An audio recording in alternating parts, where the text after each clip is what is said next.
our recess. And on the schedule, we are listed to have a continued discussion of the questions and also to try to get into looking at the draft CUP criteria. So, gentlemen, some more follow-up on questions?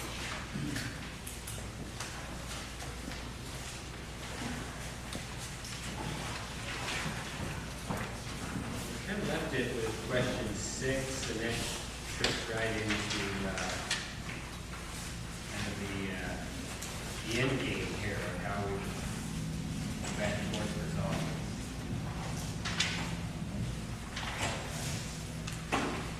So number 6 was just trying to get a better understanding of how ecology reconciles the order of priority regarding ecological protection and allowance of water dependent uses. Right, I mean, I think we talked around this a bit today. I think in summary, yes, that would be the approach we would take, and we believe that based on the advice we're getting, that we can allow this water dependent use if it's properly managed and operations are appropriately decided, that we can do so and still achieve this other goal. I think it's it's worth noting that the governor recently reference to the governor's comments about the sound, and just the way the governor has been recently launched her selfish initiative, right? Different kind of optical. I think some people have similar kinds of concerns, but I think comes with that belief in that we can do both. Our director stated this to our advisory committee for shellfish when he met with them, is that our goal is that he believes and we believe that we can achieve both of these things. We can support this water defense use, this important business for the state of Washington, these operations that produce food and at the same time achieve these ecological results as well. So I just wanted to follow up on that, just to say I think that the governor's view is that it's not one or the other. And I wouldn't say that specifically. I don't want to put words in her mouth. Certainly about net pen populations, that was not the focus of a recent discussion, but I think I just want to make that parallel. Yeah, I question whether the additional nutrients put in the water are actually healthy for shellfish. But And so that kind of goes, a whole other issue. and I think it just goes back to the question is that we believe, and we've been clear of this back to you, that we think that both are achievable. And I think where we just may have some disagreement is, and I think the purpose of bringing these folks here today was at least to help you hear, I think, what we're hearing and the information that we're basing our decisions on. There, we believe that that you, again, if you properly manage this industry, that you can do it in a way that's not detrimental to rainwater. That utility a location where it's been properly managed? Well, I think I would look to our folks here. I know we've been managing these facilities in the state for 40 years. So I'm not talking about an area where there's 8 net pens, I mean, that's not an issue. It's just like, frankly, we wouldn't worry about septic systems in Puget Sound and the canal if there were only one septic system. My concern is if we have a proliferation of this industry, and I believe that that's the goal. I think in each one, as they go through the CEQA process, we can all come and look at it cumulatively at that piece. It's not just each individual one, you can look at cumulative things.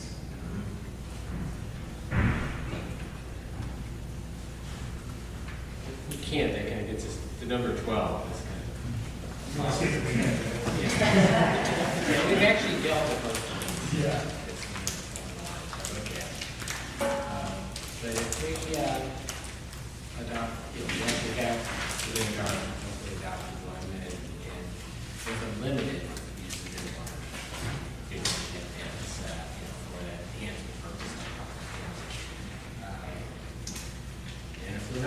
to change, will you begin rulemaking? Will you consider adopting the other parts of it? I've regretted having our SMP sitting out there with so many good parts in it that really I would have liked to have seen in place a year ago.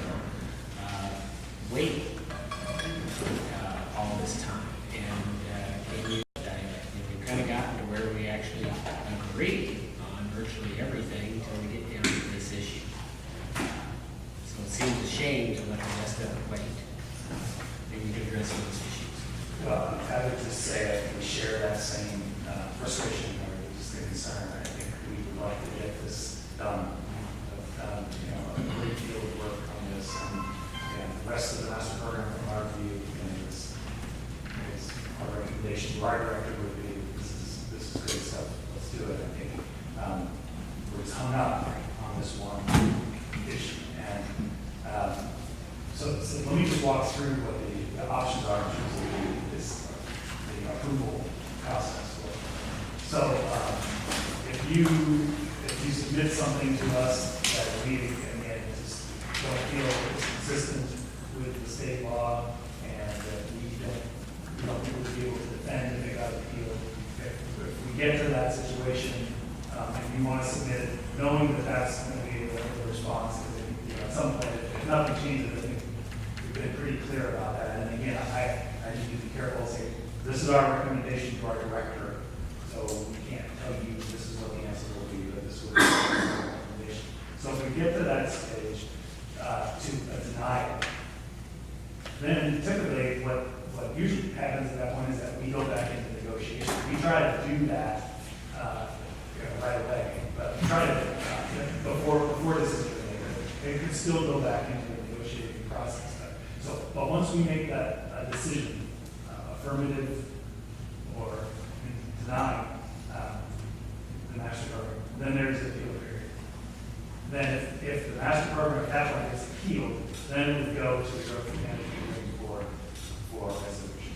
So in that time, we would just be waiting that process out, and the board would weigh in on this issue.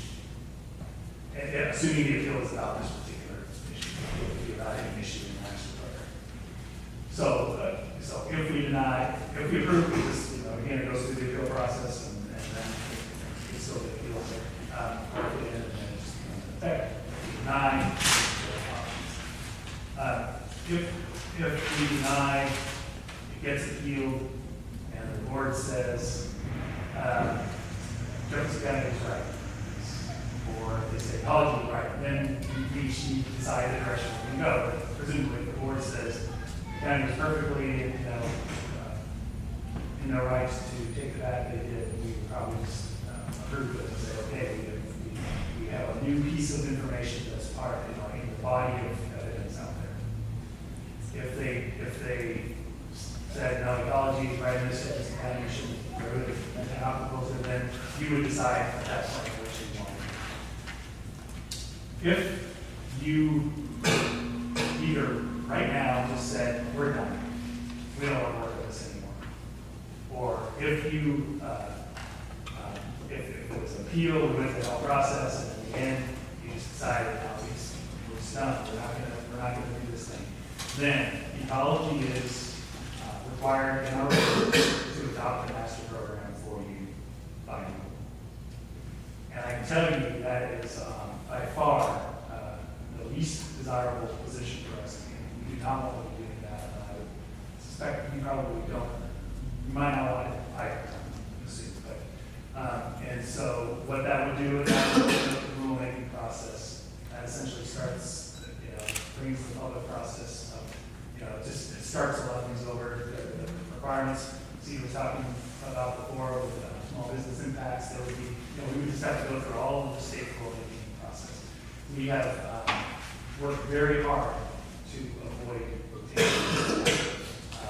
And so, but that is, in the end, the last option that we have if the jurisdiction is not decided, not finished. In its entirety. Can you affirm in part and deny in part? We have explored that with our attorneys, and it's just, good options in that direction that we've been able to unearth so far.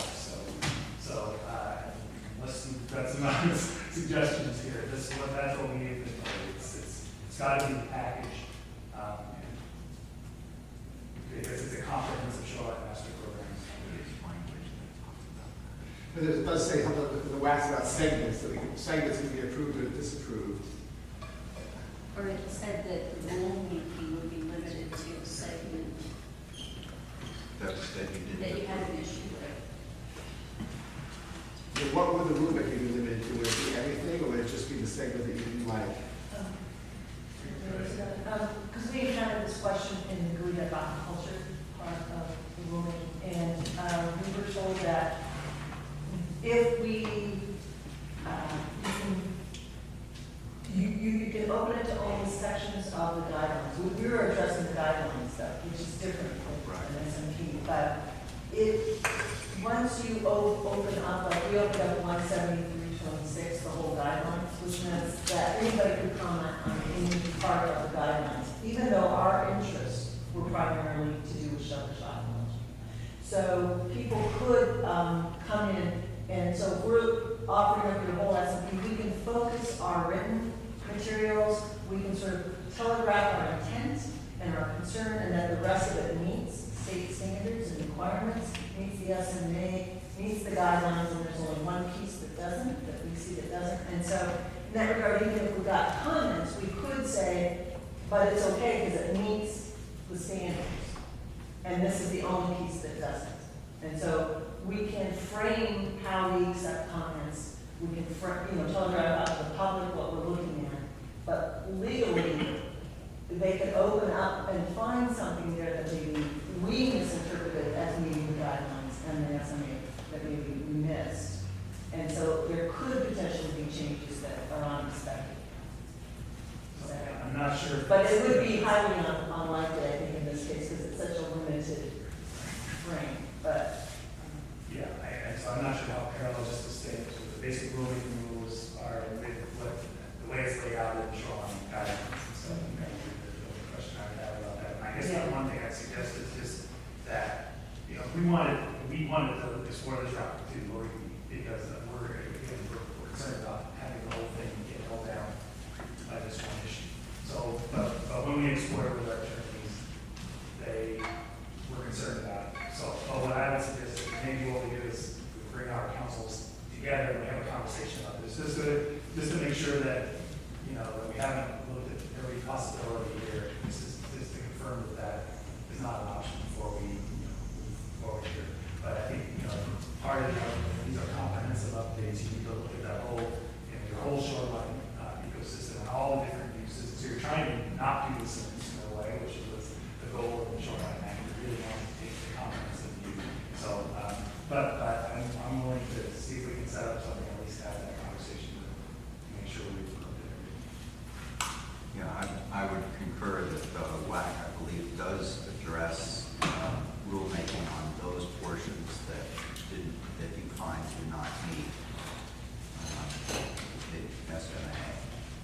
So I'd encourage ecology to review those provisions again. And I agree, I think it's a good idea to have our council get together. I don't know where our commissioners ultimately will land, but it is within the realm of possibility that we may actually prefer, if there is not a meeting of the minds on net and in-water net and finfish aquaculture, that we may actually invite ecology rulemaking rather than owning, if you're going to overrule it anyway, rather than owning it ourselves, we may want to be able to look our citizens in the eye and say, well, the state made us do it. And also there's the interest, and one of the things I wanted to follow up, Brian, is it sounded like you were saying that if we adopt locally and you do a denial, that there may be a protracted timeout while this goes through if it gets appealed by any of our constituencies. I don't know that we necessarily would appeal it, but it sounds like you're anticipating that that, if I'm understanding it correctly, that may delay implementation of a new SMP. I'm wondering, is there something to be said for expediting the process if we were to say, we're done now, not take further formal action, and essentially push the state into rulemaking? Would that expedite a time when an SMP, a new SMP, could be in place? So I'm just thinking procedurally right now. Well, I'm not sure expedite would be, the best word or not. Maybe the question is whether or not we pass any other path. I don't know. Rulemaking will take,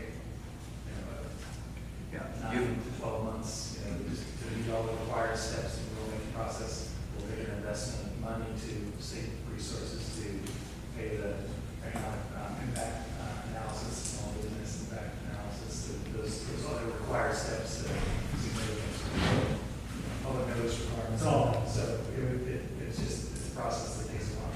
So again, when we have gone to our director before, I can just tell you that there's a couple of cases where we have gotten to this point with the jurisdictions. And, our director, I know the most recent one is like, let's try one more time.